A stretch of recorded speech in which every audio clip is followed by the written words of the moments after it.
डराने के लिए, दबाने के लिए ये चालें सरकार की चलती रहेंगी। हम शांतिपूर्ण तरीके से आंदोलन कर रहे हैं, जैसे भगत सिंह जी ने भी शांतिपूर्ण तरीके से उस मूवमेंट को आगे बढ़ाने की कोशिश की थी। उसी तरीके से हम भी जैसे हमारे बुजुर्ग समझाते जाएंगे, संयुक्त किसान मोर्चा की तरफ से आदेश आता जाएगा, उसी के अकॉर्डिंग भगत सिंह को दिलों में जिंदा रख के हम आगे बढ़ते रहेंगे। जो पाकिस्तान के प्राइम मिनिस्टर हैं वो बीमार हो जाते हैं तो उनके ऊपर वो बड़ी ट्वीट करते हैं। उनके अपनी दिल्ली की बॉर्डर्स पे उनकी अंडर हिज नोज़ यहाँ पे 300 प्लस किसान शहीद हो जाते हैं। उनके लिए वो कुछ बोलते भी नहीं है। उन्हें तो आज तक एक स्टेटमेंट भी नहीं दिया कि एक्नॉलेज किया हो कि किसान यहाँ बॉर्डर्स पे बैठे हुए हैं। वो एक्नॉलेज भी नहीं किया उन्होंने, जो कि उन्हें करना चाहिए था। जो हम हमारे क्रांतिकारियों को जो याद करते हैं, जो उनके पद चिन्हों पर चलने के लिए हमारे युवाओं को तैयार करते हैं, तो उससे बिल्कुल मोदी जी को झटका लगेगा। हमारे शहीदों के लिए, नमन के लिए या मौन के लिए उनके पास क्या कभी 2 मिनट भी नहीं मिले?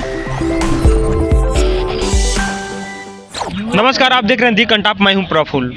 मैं टिकरी बॉर्डर पे हूं। आज 23 मार्च है, शहीद दिवस, यानी आज ही के दिन भगत सिंह, राजगुरु और सुखदेव को फांसी दी गई थी। वो आज़ादी के इतने दीवाने थे कि आज़ादी उनके ख्यालों में थी और उनके कई किताब हैं। उनकी तमाम किताबें आप पढ़ेंगे तो उनके विचार आपको सामने आएंगे। और आज 21वीं सदी है और 21वीं सदी में हम भगत सिंह को याद कर रहे हैं। क्यों भगत सिंह को याद कर रहे हैं? क्योंकि आज़ादी बहुत प्यारा था उनको, क्योंकि वो आज़ादी से मोहब्बत करते थे। उनकी शादी भी, उनके कई आप विचार सुनेंगे, कहते हैं कि जब भी मैं कलम उठाता था, अगर मैं इश्क लिए लिखता था तो आज़ादी ही नज़र या क्रांति लिख पाता था, क्योंकि उनको आज़ादी से मोहब्बत थी। और यहाँ पे पगड़ियाँ आप देख रहे हैं ना, पगड़ी हमारे सामने, ये पगड़ी सर का ताज होता है जिससे हर कोई मोहब्बत करता है। और ये ताज सिर्फ एक कहा जाता है कि पंजाबियों के सर के ताज होता है, बल्कि ये पंजाबियों के सर पे ही नहीं बल्कि पूरे हिंदुस्तान का ताज होता है। और ये यहाँ पे देख रहे हैं हमारे पीछे महिलाएं भी पगड़ी पहनी हुई है। और आज यहाँ पे 23 मार्च है और यहाँ हरियाणा, पंजाब, उत्तर प्रदेश, देश के अलग अलग राज्यों से पद यात्रा किया गया था। वो पद यात्रा का नाम था शहीद यादगार किसान मजदूर पद यात्रा, जिसमें लोग अलग अलग जगहों से यहाँ पे पहुँचे थे।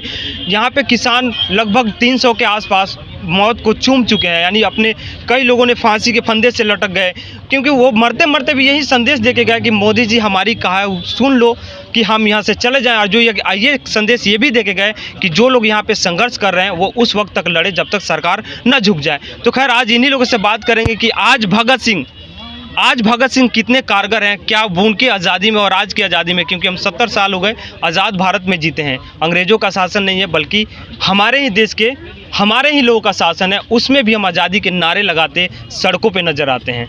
तो आप कहाँ से आई हैं? जी, मैं हिसार से आई। हिसार से आई जी। ये पगड़ी पहन के आई हैं, पगड़ी से क्या संदेश देना चाहती हैं? आज शहीद भगत सिंह को याद करने के लिए हम सब लोग यहाँ पे इकट्ठे हुए हैं। राजगुरु सुखदेव भगत सिंह जी की जो है शहादत को हम नमन करते हैं और एक एकता का संदेश देना चाहते हैं, क्योंकि आज युवाओं का दिन था। तो हर युवा के दिल में भगत सिंह जिंदा थे, जिंदा हैं और जिंदा रहेंगी। और अब इस आंदोलन में जब ये इतना बड़ा आंदोलन उठ खड़ा हुआ है तो हमारा फ़र्ज बनता है कि हम अपने भगत सिंह को दोबारा जिंदा करें, हमारे दिलों में दोबारा जिंदा करें और इस आंदोलन को सफल करके दिखाएं। बार बार बात आती है युवाओं की, तो आप 2-4 साल पीछे चलिए थोड़ा सा। कई आंदोलन हुए जहाँ पे युवाओं के ऊपर बेड़ियाँ जकड़ दी गई, जेलों में कई लोग कैद हैं। तो क्या लग रहा है कि भगत सिंह बनना आज के समय में कितना कारगर है, भगत सिंह बनना कितना उचित है? देखिए, समस्याएं आती रहती हैं। भगत सिंह जी ने बहुत सी समस्याएं सही थी, पर हर कोई इंसान बोल सकता है कि मैं भगत सिंह हूं, पर उनकी तरह बनना बहुत ही मुश्किल है। उस रास्ते पे, उस कंटीले रास्ते पे चलना बहुत मुश्किल है, पर फिर भी हम उनके पद चिन्हों पर चलने की कोशिश करेंगे। भगत सिंह ने बम ब्लास्ट किया था, उनका कोई उद्देश्य नहीं था हिंसा करना, सिर्फ उन्होंने कहा था कि बस उनका कान खोलना था अंग्रेज़ों का। लेकिन सिर्फ आंदोलन करने भर से यहाँ पे NSA लग जाता है, टाडा लग जाता है, देशद्रोही के तगमे लग जाते हैं, उस पर क्या कहेंगे?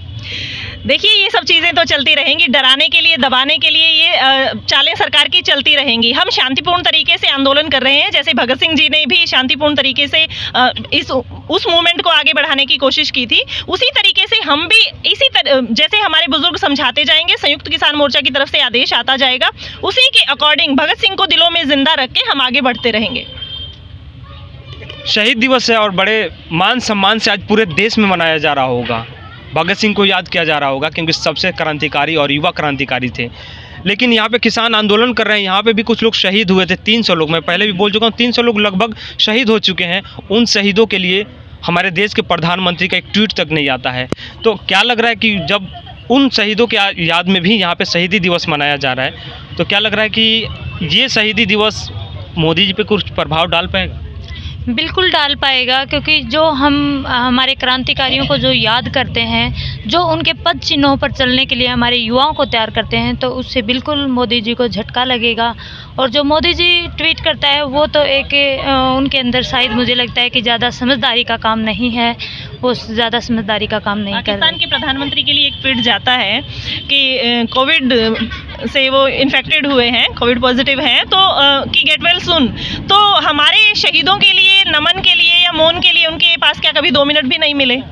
हम हमेशा उनके मन की बात सुनते हैं, तो हम इतने दिन से सड़कों पे बैठे हैं, क्या उनके मन में कभी नहीं आई कि एक बार आएँ और वार्ता करें? 11 दौर की वार्ता विफल करने के बाद आज दोबारा एक भी स्टेप नहीं लिया गया है, तो क्या हम इंसान नहीं है? क्या हम उनके मन की बात सुनते रहे? हमारे मन की कौन और कब सुनेगा? अभी मैं बीएड कर रही हूँ। बीएड कर रही हैं? हाँ जी। बीएड कर रही हैं आप। बीएड करने के बाद में क्या करना है?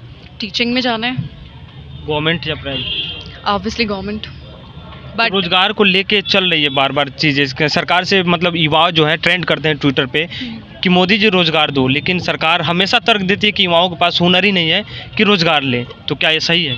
सरकार तो तर्क देने की बजाय तो दूर की बात है, इग्नोर कर रही है सरकार। तो सरकार ने जो इमरान जो पाकिस्तान के प्राइम मिनिस्टर हैं वो बीमार हो जाते हैं तो उनके ऊपर वो बड़ी ट्वीट करते हैं। उनके अपनी दिल्ली की बॉर्डर्स पे उनकी अंडर हिज नोज़ यहाँ पे 300 प्लस किसान शहीद हो जाते हैं, उनके लिए वो कुछ बोलते भी नहीं है। उन्हें तो आज तक एक स्टेटमेंट भी नहीं दिया कि एक्नॉलेज किया हो कि किसान यहाँ बॉर्डर्स पे बैठे हुए हैं, वो एक्नॉलेज भी नहीं किया उन्होंने, जो कि उन्हें करना चाहिए था।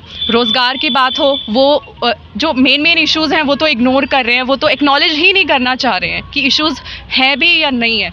यहाँ पे जो किसान के जो बच्चे वो भी बेरोज़गार यहाँ पे बैठे हुए हैं, तो मुझे नहीं लगता ये गवर्नमेंट कुछ एक्नॉलेज कर रही है ये सारी प्रॉब्लम्स।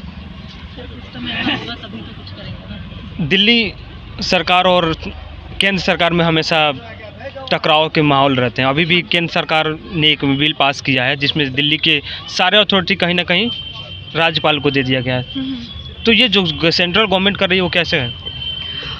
अब सेंट्रल गवर्नमेंट की अभी पॉलिसी जितनी भी रही है सेंट्रलाइजेशन की ही रही है, कि अथॉरिटेटिव रही है, कि हमेशा वो कर्ब करने की कोशिश की है उन्होंने, दूसरी जगह मतलब ऑटोनॉमी हमेशा अपनी पास लेने की कोशिश की है।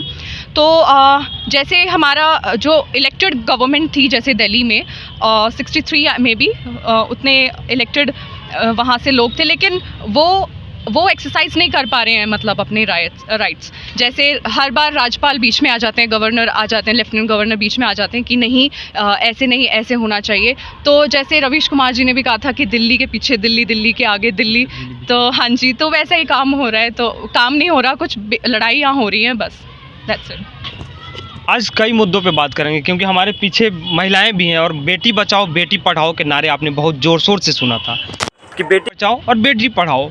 प्रधानमंत्री मोदी जी ये भी बोलते थे कि बेटियां पढ़ेंगी, आगे बढ़ेंगी तो देश तरक्की करेगा, लेकिन बेटियां कहाँ एग्जिस्ट करती है। एक बाप, कुछ दिन पहले मैंने एक वीडियो भी शेयर किया था कि एक बाप संसद भवन के पास जाके चिल्लाता है, रोता है कि मैं बेटियों को बचाओ। तो कहाँ तक ये बेटी बचाओ और बेटी पढ़ाओ के नारे का कारगर हैं आज? बिल्कुल भी नहीं।